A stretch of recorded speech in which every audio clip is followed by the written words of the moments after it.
انسان اپنے آپ کو بہت بڑا سمجھتا ہے، اور یہ ایک ایسی عجیب انسانی فطرت ہے کہ جو شاہ سے لے کر گدھا تک سب میں موجود ہے۔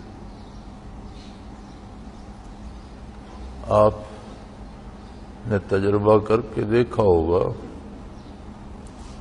کہ جن لوگوں کو آپ بہت کمزور سمجھتے ہیں ان کو بھی آپس کے تعلقات اور اپنے لیول کے لوگوں میں دیکھیں تو ہر ایک کی اپنی آنا دوسرے سے بڑی ہوتی۔ میں نے ان گداگروں کو، خانہ بدوشوں کو بڑے قریب سے دیکھا ہے۔ میں سمجھتا تھا کہ یہ لوگ تو بے فکر قسم کے لوگ ہیں، انہیں کوئی غم نہیں ہے،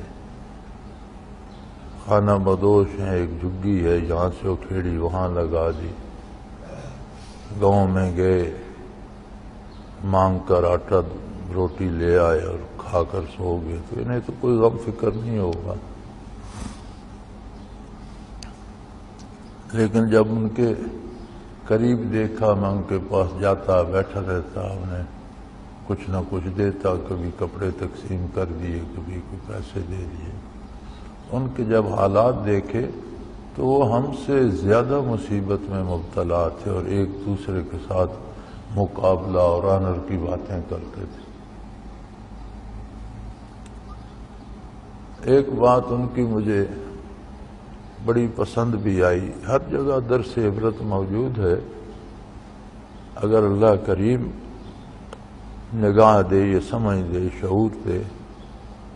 تو ایک دن ایک فقیر کو میں نے دیکھا کہ بخار میں مبتلا تھا اور پڑا تھا زمین پر، ایک ٹاکی سی رکھ کے اس پر،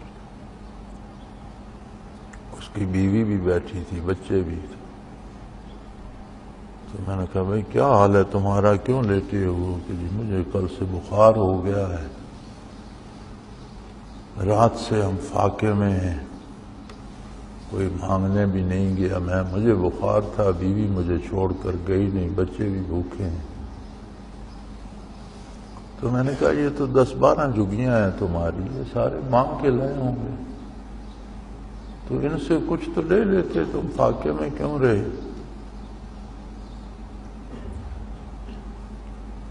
تو بڑی مزے کی بات کہی، کہنے لگا جی جو خود مانگ کے لاتا ہے، خود محتاج ہے، اس سے مانگنے کا کیا فائدہ؟ اور اگر میں مانگوں گا تو وہ دے گا بھی، اس سے نہ مانگنا بہتر۔ تو میں نے سمجھا کہ کتنا بڑا فلسفہ اس نے بیان کیا۔ ساری دنیا تو خود مانگنے والی ہے، انسان خواہ وہ بادشاہ بھی بن جائے خود محتاج ہے، مانگنے والا ہے، تو انسان سے مانگنے کا کیا فائدہ؟ تو بہرحال ان کی اپنی ایک آنا ہوتی ہے۔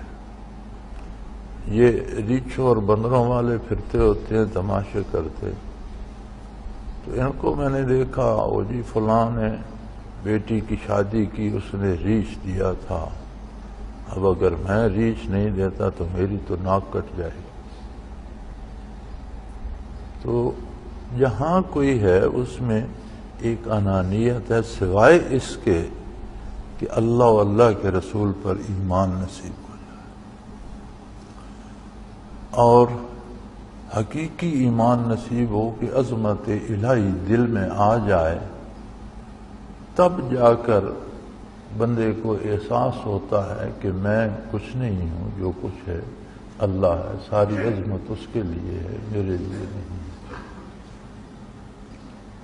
اگر یہ نصیب نہ ہو، یہ کیفیت نصیب نہ ہو، ایمان کا یہ حال نصیب نہ ہو، تو ہر بندہ اپنے آپ کو بڑا سمجھتا ہے، خواہ دوسرے اسے کچھ بھی نہ سمجھتے۔ اور یہ نشانی نفاق کی ہے۔ اللہ کریم فرماتے ہیں کہ منافقین نے اپنے اندر ایک آنر بنائی ہوئی ہے اپنی، اس لیے یہ نبی کریم صلی اللہ علیہ وسلم سے وہ مال جو غرباء میں تقسیم کیا جاتا ہے اسے قبول کرنا اپنی آنر کے خلاف سمجھتے ہیں، کیونکہ اس کی کوئی اور وجہ نہیں سوائے اس کے کہ انہم کفروا باللہ ورسولہ، ان کا اللہ کے ساتھ اور اس کے رسول کے ساتھ ایمان نہیں ہے۔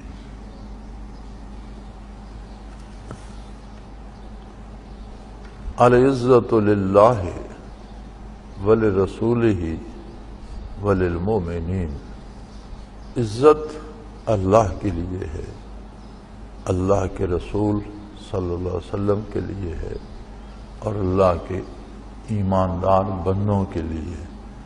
تو اللہ کے ایماندار بندوں میں عزت ہوتی ہے، انانیت نہیں۔ یہ دو مختلف چیزیں ہیں۔